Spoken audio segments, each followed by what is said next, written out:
This meeting's being recorded. Tyler Lau, Mike Chaffee, WeLiveFantasy.com. Sorry if I sound a little crazy or if I made some typos in the write-up. Really not feeling good, so apologies. But the good news is I have had time to read about this golf tournament and figure out what the hell's going to happen this week at the CJ Cup at Shadow Creek. Hell of a golf course. No one's really seen it unless you've been invited to play or you're Phil or Tiger Woods. But we do have a little silver lining here, and that is the course record holder is Dustin Johnson, and he shot a 66th when he played here, so that's pretty cool. And on top of him just being absolutely killer this year, number one in over 4 stats on the stat lines. He's got some course history. A couple other guys have course history, but I'm really honing in this week on what have you done for me lately in stats and numbers, considering everything that I just said.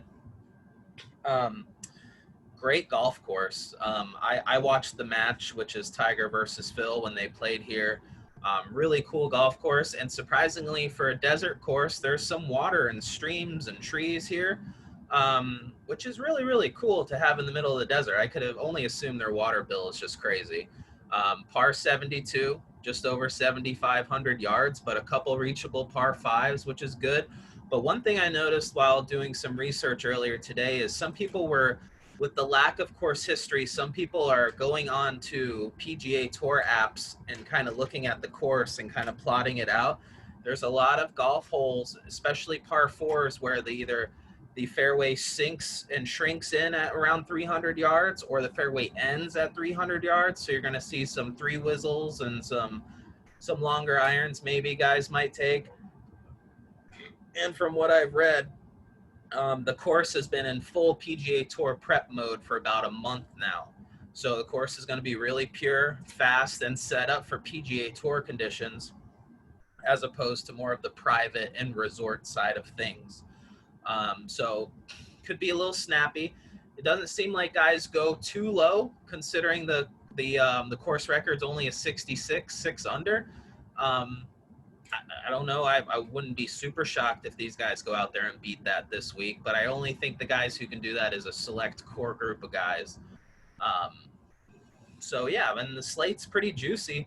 You got all the cream up top, but what's that leave for us? It leaves us guys that we love down low, because they get overshadowed by the big names and the guys that have been kind of doing it.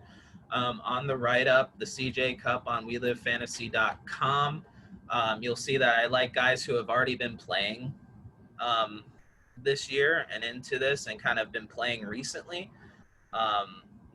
So that's it. And I really like it. But did you notice anything when you first fired up DraftKings and took a look at this slate, Tyler? Yeah, I was actually surprised on some of the pricing, believe it or not. Yeah. They actually gave us a few, like you said, they gave us a few people that we love to play that can play well, and they're in the range where you could pretty much fit them in any lineup you want. So yeah, you really can. Definitely interesting. And there's a few things that pop in my mind when it comes to a no cut event, so that'll be interesting. But yeah, we'll get to that. And fresh at the very top of the slate here, we have an 11-3 Rahm. Blow my brains out, Rahm. Listen, my favorite thing to do is to fade Rahm and watch him implode at 30% ownership. It's like the greatest thing in the world.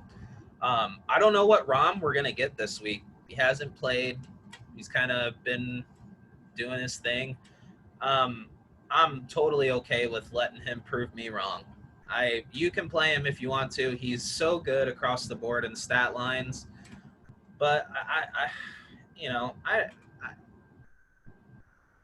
the way I feel about Rahm is that it seems like every time I actually do feel like making Rahm lineups, it's a miscut or something stupid where he's just 20th all week, and then I paid $10,000 for someone finishing 20th.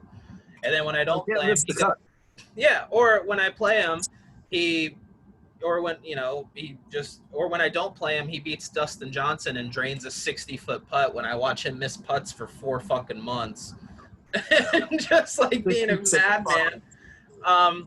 listen, for me to tell you not to play Rahm would be juvenile and stupid. So, out of all, I'm probably gonna, like I said in the right, I'm gonna have like 5 Rahm lineups, but it's not anything, that I'm building a core around or anything. Right. For him to be the most expensive golfer is kind of ludicrous to me too. It I really, is. I really